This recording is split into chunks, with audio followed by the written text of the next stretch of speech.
First of all, how urgent is the goal of bringing the hostages home if everyone in Gaza is starving, some to death right now? Listen, if you go to CNN's homepage, we keep a live blog going every day of Gaza headlines. And it's hard to see horrific headline after horrific headline populate the page this week. And that's keeping in mind that the headlines were horrible on October 7th, and they have been every day since, and yet they're getting worse. You see some of them here. And add to this that the UN says that starving people in Gaza are beginning to look like walking corpses.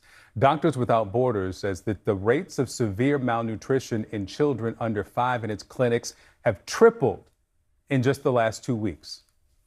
And we see all that and wonder, what are the world's leaders doing about it? And for now, it seems like they're watching along with the rest of us. The UN made the point this week that people are being starved while a few kilometers away, supermarkets are loaded with food.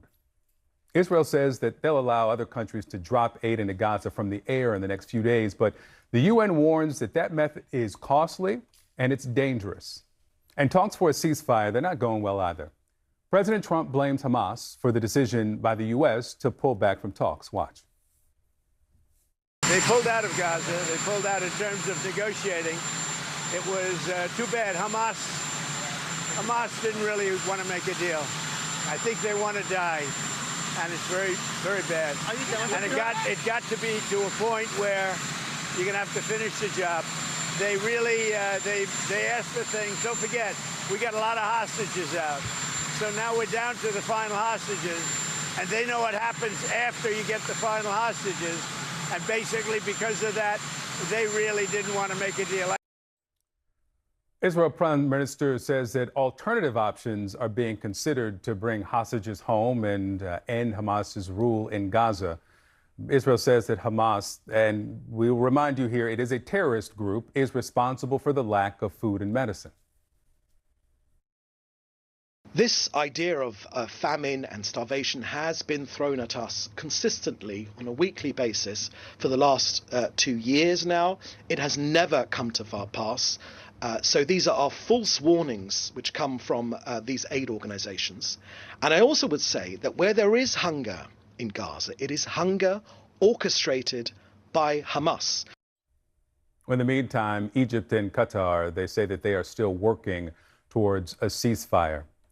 Dr. Bashar Baba is with us live from Doha. He's had a role in these talks to reach a ceasefire, and he is the chairman of Arab Americans for Peace, formerly known as Arab Americans for Trump. Welcome back to the show. I thank you for your time.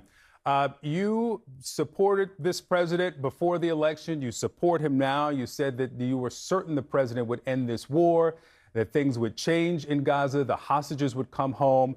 When you look at the pictures that we share this morning, what's your assessment of the president's job performance in doing what you said he would be able to do?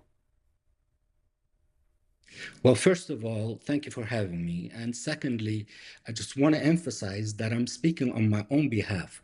I do not represent anyone, especially the U.S. government.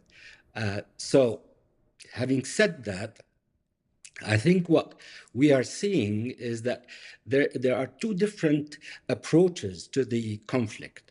One whereby one strategy is to find what is the minimum acceptable situation to both sides, meaning to the Israelis and to Hamas. And when then you would go into negotiations during the 60-day ceasefire period and flush out the details. Now, Hamas's approach has been to insert new details or conditions while they're negotiating. Now, we're saying you cannot do that when people are dying. Let's get a ceasefire in place.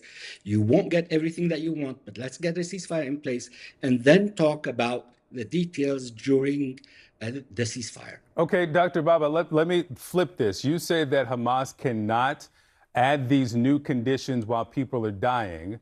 My question is, why can't these people get food and fuel and medicine as these terms are negotiated?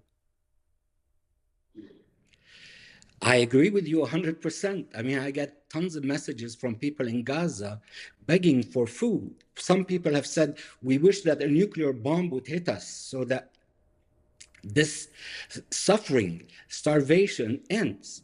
Now, the Israelis control the flow of aid into Gaza. Nobody else does.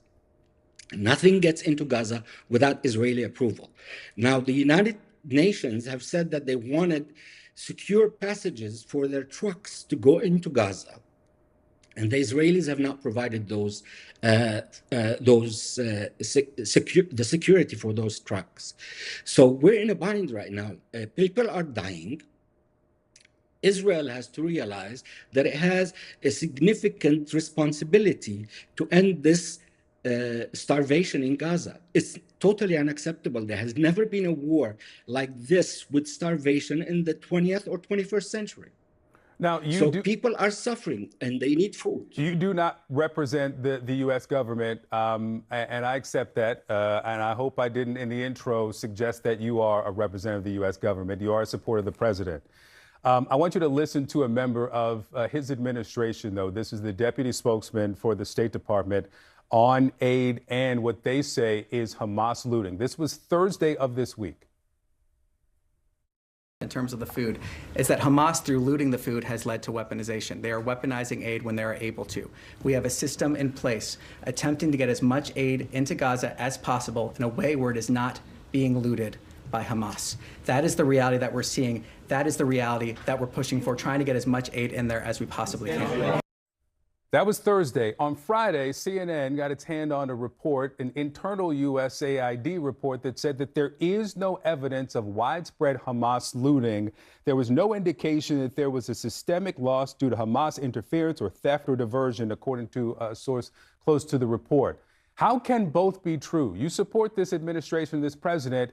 They're telling us that Hamas is stealing the food when they know that there is no evidence of it happening. Well, listen, I see the pictures when trucks go in. I mean, the Egyptians told me that 3 days ago, they sent in 15 trucks of food. And those trucks were able to get in for 2 or 3 kilometers inside Gaza. And then a swarm of hungry people got into those trucks, took away everything because they're hungry. And so that is what I see. I'm not sitting in Gaza. But these are the pictures that I see.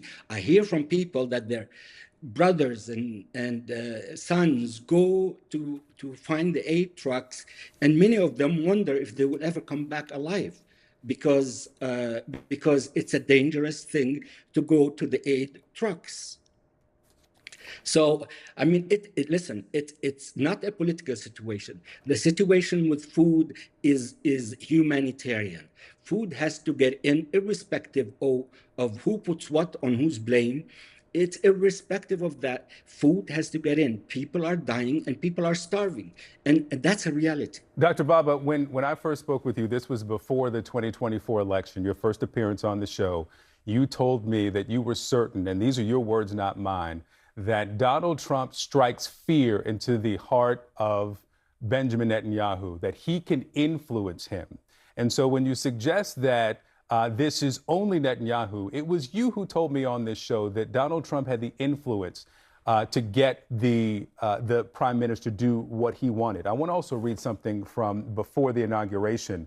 This is November 20th, 2023, an op-ed that you published.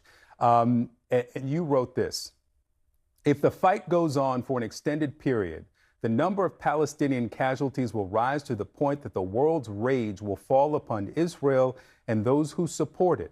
The Israeli military, with all its sophisticated and advanced military equipment, is not heroic in killing people stranded in Gaza, where no place is safe and where it is an open-air killing field. Your words. Is the U.S. now a rightful target of the world's rage, as you described it?